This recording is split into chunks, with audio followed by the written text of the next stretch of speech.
발견, 영감, 그리고 원의 독백을 읽으며 떠올린 생각들. 이렇게 주황색 텍스트가 나오는 화면은 책의 문구를 적은 것이고, 이렇게 참고 이미지와 함께 제 손과 목소리가 나오는 화면은 제 생각을 말하는 부분입니다. 레디오헤드의 크립이라는 노래가 있잖아요.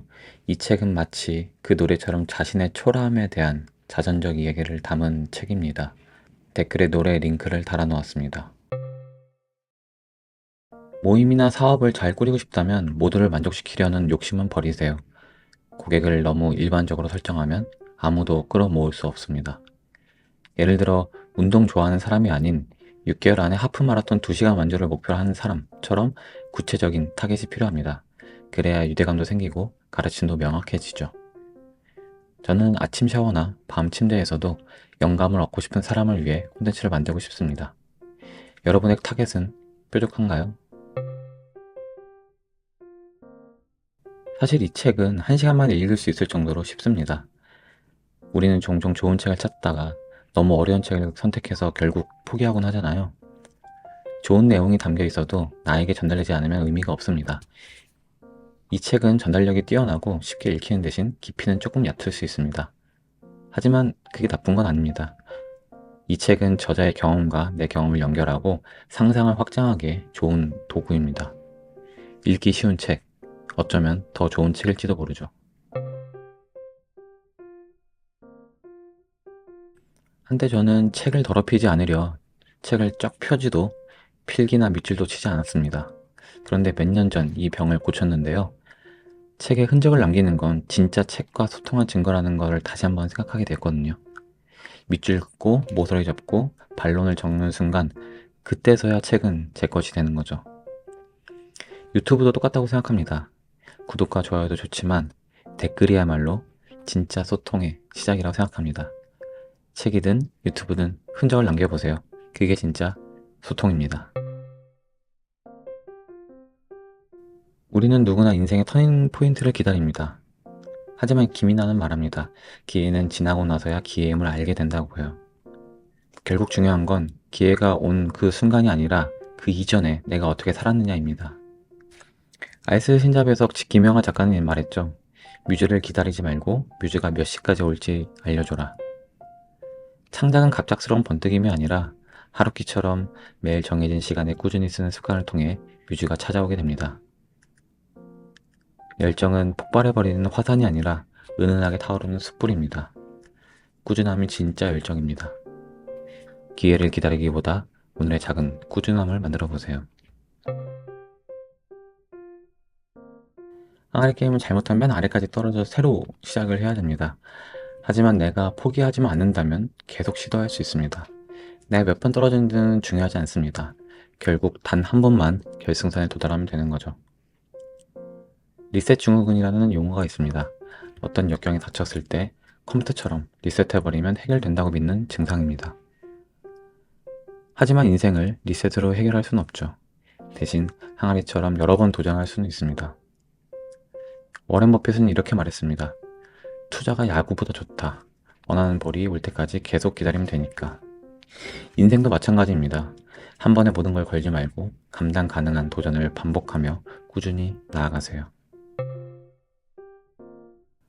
혼자 살면 요리하기가 싫죠. 메뉴 고민하고 장 보고 요리하고 플레이팅하고 설거지까지 1시간인데 먹는 건 10분 밖에 안 걸립니다.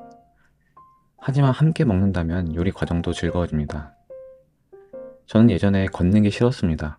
목적지에 가기 위한 불필요한 과정이라 생각했거든요. 하지만 이제 걸으니까 발견할 수 있는 작은 즐거움을 알게 됐습니다. 장기하의 노래 느리게 걷자가 있잖아요. 가사처럼 사뿐히 지나가는 예쁜 고양이를 발견하는 것만으로도 의미 있는 것 아니겠어요? 모든 일에 전력을 쏟으면 지치고 맙니다. 중요한 일을 위해 덜 중요한 일엔 에너지를 아껴야 합니다. 가끔은 아무것도 안 하고 에너지를 충전하는 시간도 필요합니다. 헛된 시간 보낸다고 죄책감을 갖지 마세요. 저전력 모드도 인생의 기술입니다. 노이즈 캔슬링 이어폰은 혁신입니다. 지하철 안 수많은 사람들과 함께 있지만 동시에 완벽히 단절된 세상을 만듭니다. 하지만 이어폰을 빼는 순간 주변과 다시 연결이 가능합니다. 사람들과 따로 있지만 또 언제든지 같이 있을 수 있는 이 묘한 균형. 현대인의 새로운 소통 방식 아닐까요? 우리 삶의 가치는 그 기간에 비례하지 않습니다. 식물은 오랜 기간 푸르게 자라다 한순간 꽃을 피웁니다. 우리가 꽃을 좋아하는 이유는 짧은 기간이라는 그 희소성 때문일지도 모릅니다. 저는 꽃보다 푸르른 이파리를 좋아합니다. 꽃이 핀 찰나를 사진으로 담자마자 고지어 바람 한 번에 떨어져 버리고 마는 목련, 사람들의 발자국이 남은 빗자루에 쓸리는 크고 두터운 꽃잎을 보면 조금 슬퍼집니다. 꽃을 피우지 않아도 푸르른 그 모습만으로도 충분히 아름답습니다.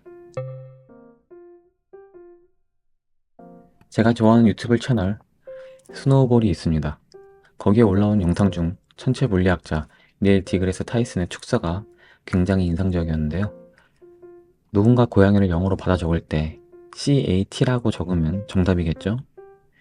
KAT라고 적으면 오답이겠고요. 그런데 누구는 XQW라고 적었습니다. KAT와 XQW 둘 다 똑같은 오답일까요? 아니죠. KAT는 XQW보다 우수한 오답입니다. CAT에 더 가까우니까요. 아니 어쩌면은 KAT가 CAT보다 더 옳은 표기일 수도 있습니다. 사전을 보면 캣의 발음 기호가 K로 시작하거든요. 세상은 정답과 오답으로만 구분되지 않습니다. 또한 오답도 다 같은 오답이 아닙니다. 외국어를 배운다는 건 단순히 번역을 넘어서 그 문화를 이해하는 것입니다. 기술이 발전하며 언어 장벽이 점점 낮아지고 있습니다. 번역 기술이 더욱 발전하면 사람들은 외국어를 공부한 대신 다른 걸 배우려 할 겁니다.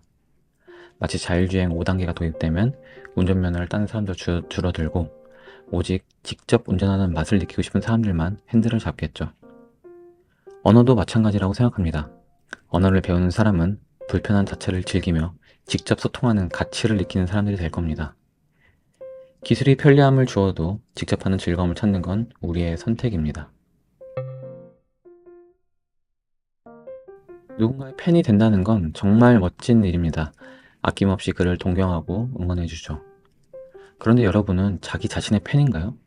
자우림의 노래 팬이야엔 이런 가사가 있습니다. 자기 자신의 팬이 되는 게 가장 중요하다고 생각합니다. 자유는 우리가 원하는 것이지만 그 선택에는 무거운 책임이 따릅니다.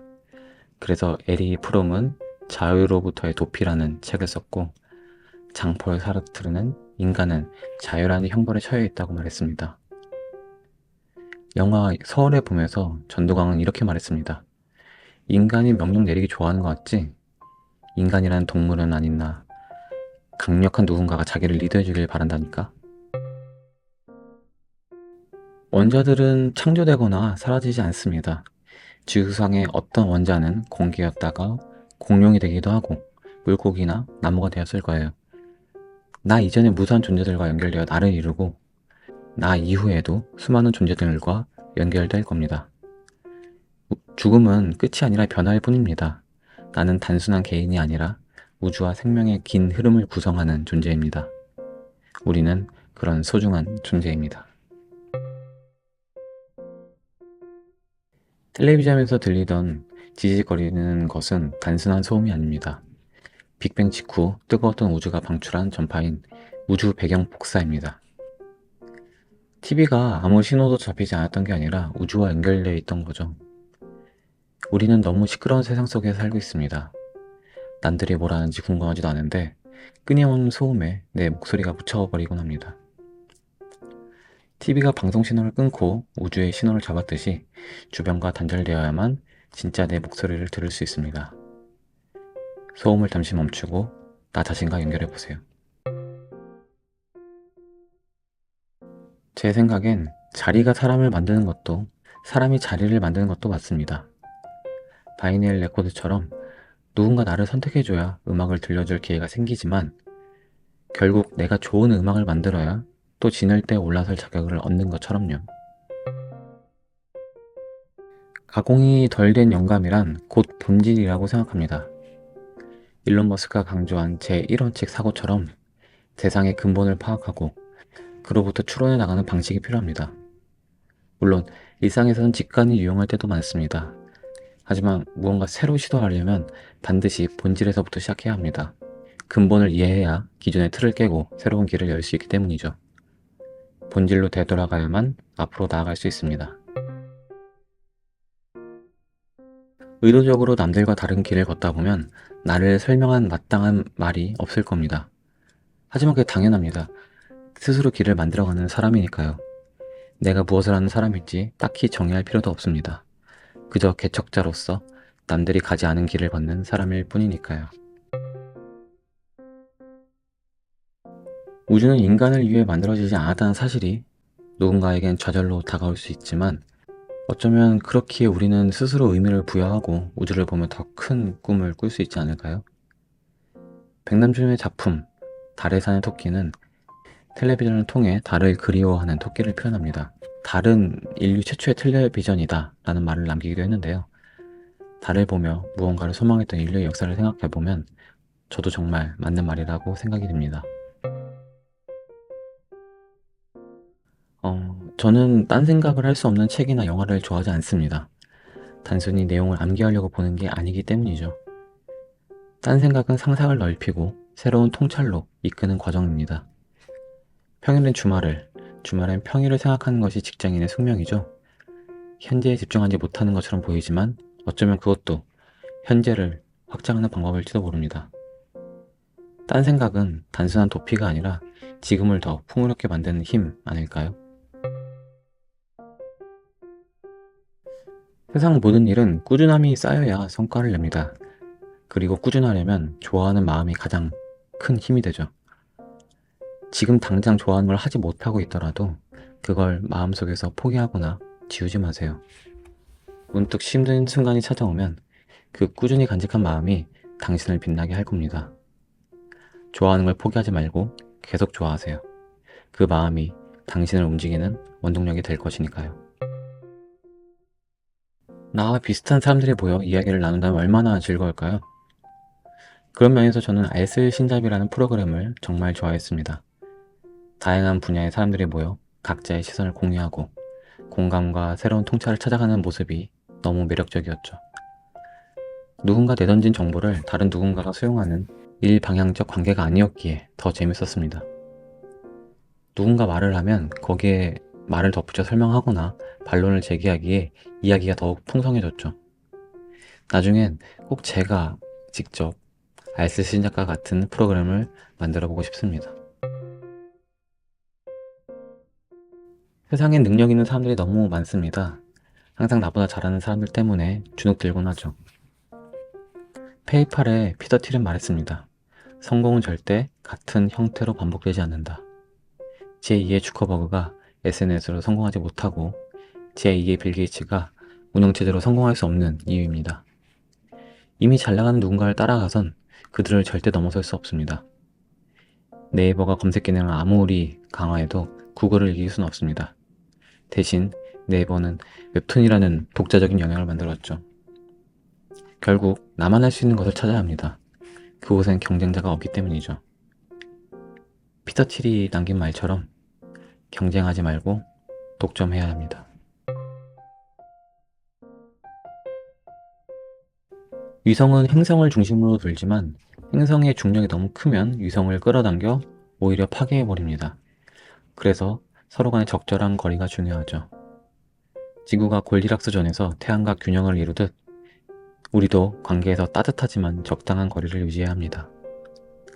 워렌 버핏은 성공한 삶을 이렇게 정의했습니다. 나이 들어 나를 진심으로 좋아하는 사람들이 주변에 남아있는 것. 영향력이란 끌어당기는 힘이 아니라 적당한 거리에서 품어줄 수 있는 능력 아닐까요?